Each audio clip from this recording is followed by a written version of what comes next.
Hi, thank you again for joining us for part two with author Miss LaKaisha McCaleb Sutherland. We're going to continue our journey with the power of positive thinking and her life experience as in a career of modeling. Hi, LaKaisha, how are you doing again? Hello, hi everybody. Welcome back to part two. LaKaisha, today we had discussed talking about your modeling career. So you had shared with me a little bit that you had been a former model with some big names, and you had gotten into modeling, but then also you shared what led you into that lifestyle. Could you share a little bit about that? Yes, okay, so I'm quite sure a lot of you all probably don't know me, but I am one of the original apple bottom model for Nelly clothing line Apple Bottom. And so this journey really pretty much kind of like just fell into my lap. Of course, as a little girl, I always wanted to be a model, but I also wanted to be a wife, a mother, a teacher, and a lawyer. And it really just came about, just stumbled in my lap. Of course, I'm from St. Louis, Missouri, which the artist Nelly is from St. Louis, Missouri as well. And so they were doing some scouting for young ladies for videos and everything. And a couple of people, had always told me like, oh, you should model, you should do this. And as a little girl, I used to be in pageant shows. And so I enjoyed doing that because it made me feel, good about myself. It made me feel alive. And so with some of the things that happened, in my life that I had to face as far as me growing up, being molested at an early age that I can remember, I think it was probably 7. The lies of the enemy is what I called it. And with that being going on in my life and everything, I felt very alone. I felt not loved. And of course, the enemy will use anything to tell you that your family don't love you. And of course, I believed it because I didn't know no better. I'm thinking, why is my family member doing this to me? He's old enough to know better. And so the enemy had me feeling that I wasn't loved. And so pretty much just growing up with that feeling, I always felt an outcast. I always felt alone. And going through some other trials with being bullied because I am biracial. And so I was teased by my classmate with that. They used to make fun of me and make Indian sounds. And it was sad. Like, here I am already going through what I'm going through with a family member. And then you feel like nobody like you at school. And so, of course, you want to do anything to fit in, to be liked. And so as the years went on, with me not loving myself and me feeling alone and an outcast, you pretty much do whatever it is to get some attention. And so I started seeking a modeling career, taking photos and getting in contact with people that had modeling shows going on. And so a lot of people that was modeling with me would go to different auditions for videos and different things of that nature. And a friend of mine, she invited me to come down and try out for one of the videos. Was called Breathe In, Breathe Out. It was one of the Lunatics videos. And so I went down, and of course you made the cast and was able to get into the video. And that's pretty much how it all started with that. And then got connected with Nelly and his producers and his entourage and everything. And he was telling us that he was going to come out with a clothing line for women and this and that. And so when it was time for him to launch it, I was actually living out of town. and I flew in to be a part of the photo shoot, and got there, did the photo shoot, and I was one of the main girls that was there. I think he had a contest to pick the other girls, but of course, pretty much I was already one of the main girls, and so I then became one of the young ladies on the tags of the clothing, on billboards and magazines and stuff like that. And so that was, the kickoff with my modern career, just, trying to seek this thing out. I enjoyed, the tension at the time, but of course later on, the tension became negative attention, and it was just something that I just didn't think that God had called me to do. But of course, I was young. I wasn't really into the word like that. And so I didn't really have no direction. I was just trying to get in where I fit in. And at the time, that's what was going on with my other friends modeling. And so, hey, we was the modeling girls. So we pretty much traveled the world. I have worked with a lot of different artists, performed with a lot of big names, Trina, at the Source Awards. Then I performed with Chingy, did a couple of his videos as well. And so it just went from there. And I'm here now because I just knew that God had something better for me. The lifestyle was a lifestyle that I didn't want it. I didn't want it anymore. I didn't want to live the lifestyle. I mean, partying and drinking and just, we just town to town, just living life with no care, just out here and just doing some of the things that, not pleasing, you're not loving yourself. And so just imagine if you selling your soul. And so that's pretty much of that career. I thank God that he allowed me to go through that path. I ended up coming home a couple of years after me really getting involved and making really good money and living a really good lifestyle. But it wasn't a happy lifestyle. I wasn't happy. Of course, I wasn't happy because when I came home, I ended up trying to take my own life. And so tried to commit suicide. And that was because of the life that I did not want to live anymore. And so, yeah. And how did you get out of that? You had shared with me a little bit that when you were younger, your aunt used to take you to church.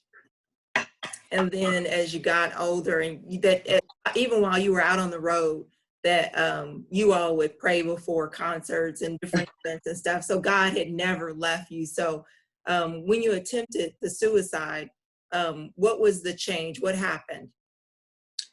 I mean, I was baptized, I think, at 17.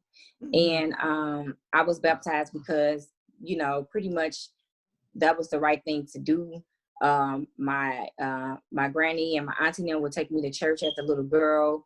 And I just felt like that was just something I always wanted to do because I was learned that they taught that in our Sunday school is, to be baptized. And at the time I wanted to be closer to the Lord.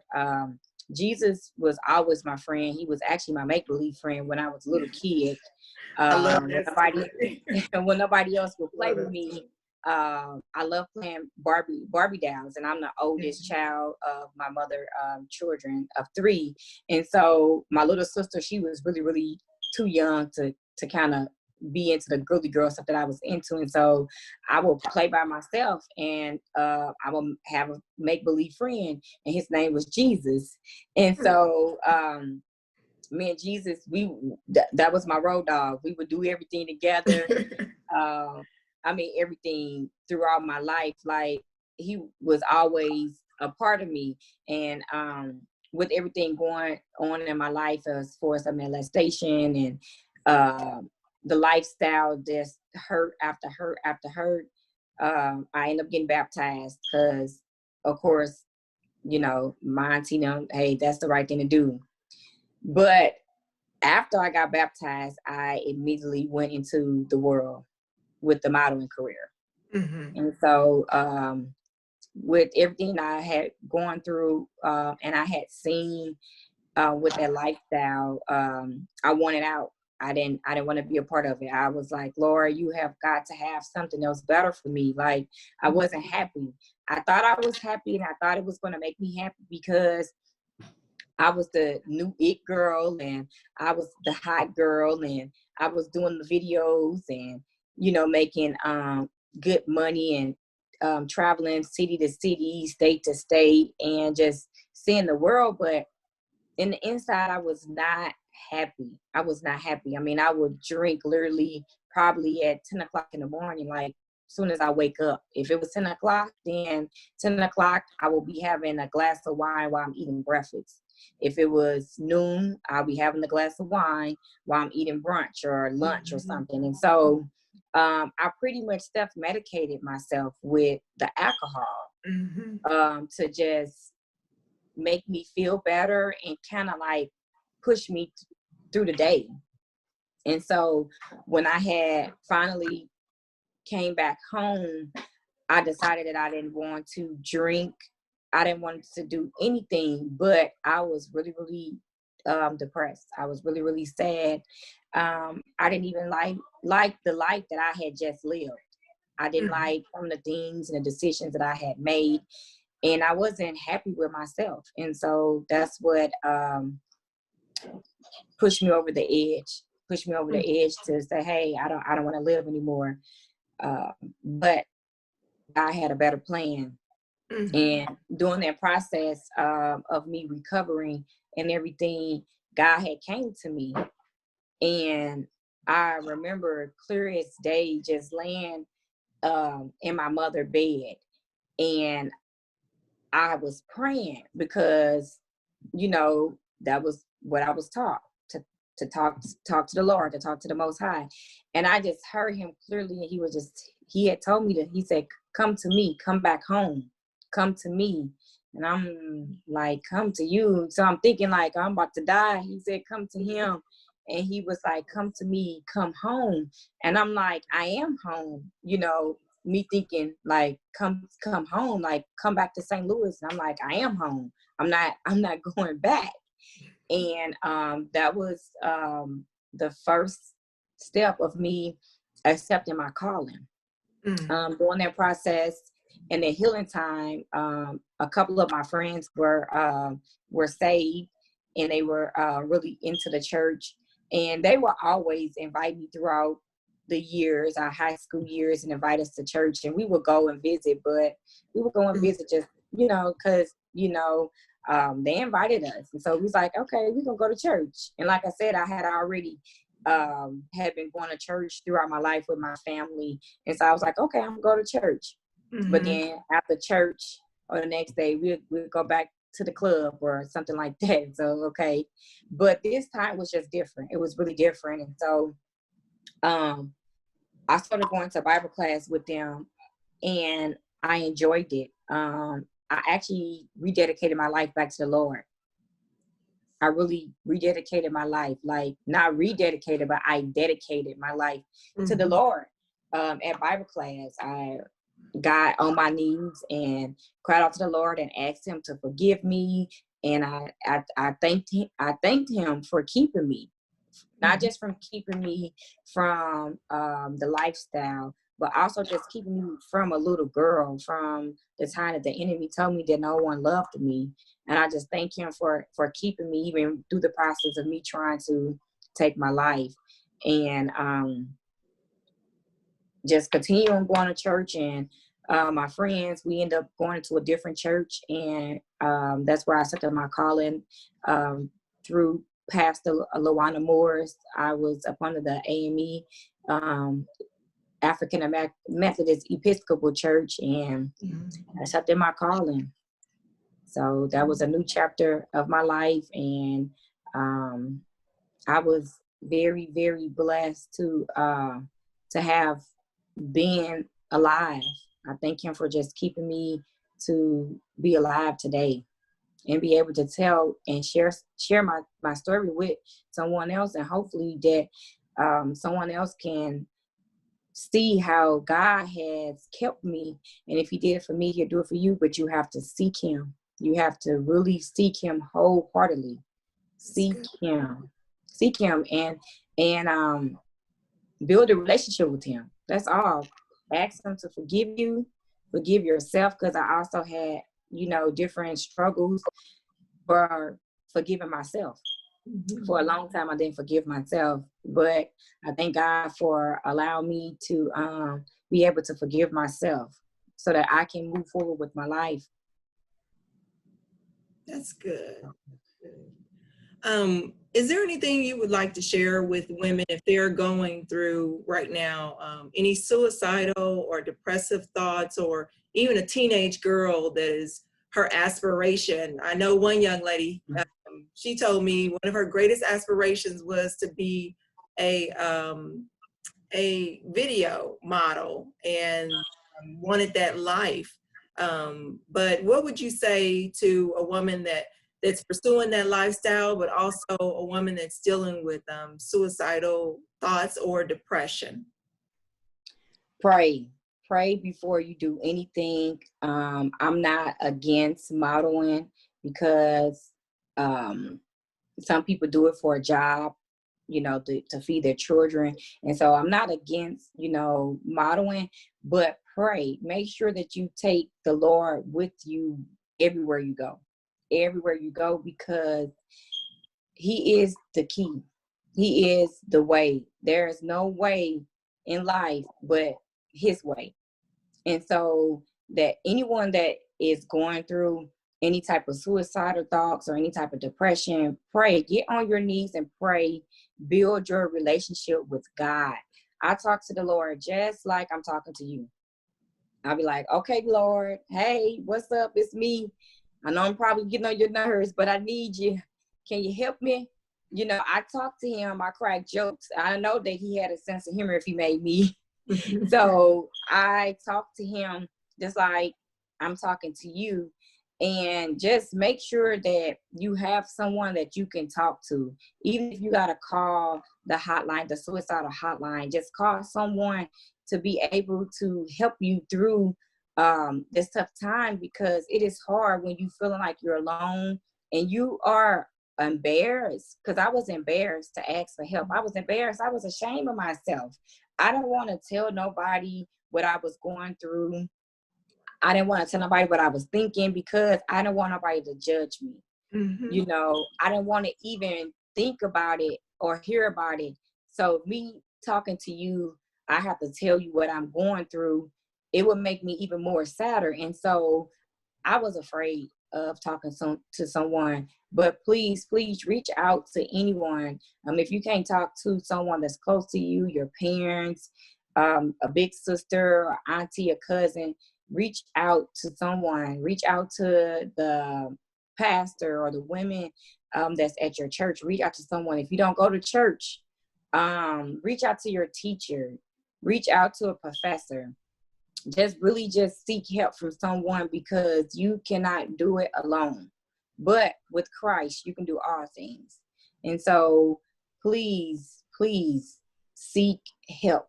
Seek help, because some people need medication and some people don't. But please seek help. Seek help. And if you're seeking to become a model, a professional model, do it. But pray before you do it, because God will give you insight on feelings to not to do something. And believe me, if you have a feeling that it ain't right, believe me, it ain't right, because those feelings kept me out of a lot of danger situations. There was times where God was like, don't go to the after party. I didn't go, and they were shooting. And so just get a relationship, a closer relationship with the Lord. That is good. You had talked about just praying also. I just want to hit on this really quick. Something you had shared with me. You were saying how God rescued you out of that modeling career, and that how some of the people that are in it or were in it how they've, or institutionalized, or how they went through other things. You mind touching on that just a little bit? Yeah, that's why I say pray and allow God to order your steps, because it was friends that I was close with that were becoming a part of the date rape that was going on. People was actually using a date rape drug to lure the women in. And I thank God that he kept me and kept me out of institutional hospital. Even though I had the suicidal thoughts and I proceeded on them, I thank God still to this day, I am still here in my right mind. I have friends right now that don't even know my name. They don't even know their children's name because of them being a part of the date rape. And I just thank God that he kept me. A lot of women was using other things outside of alcohol. They were using drugs. And now they're, out there strung on drugs. And so that it was a lot of women that was addicted to other things, where it really took over their life. And it was really, really scary and sad that people out here are so cruel. And in that lifestyle, you have to always protect yourself and watch out for yourself, because everybody is not your friend. Everybody is not your friend. Even if they pretend to be your friend, everybody is not your friend. They're out to get you. And so you have to know that you have to be covered by the Lord. And that's, you could be just walking down the street and something happened to you. Be covered by the Lord. I pray daily, asking God to cover me daily. Before I go out the house, I ask him to cover me, because I can be walking out my door and something can happen. So with that lifestyle, it's a fast lifestyle. Always make sure that you stay prayed up. Thank you so much, Keisha. I really appreciate you sharing with us on part 2 about your modeling career. And just also remember, this is part of her journey. Many times we don't know the journey that a person has gone through, or we think we come up with a book and they're just giving us good ideas and they've never been through anything.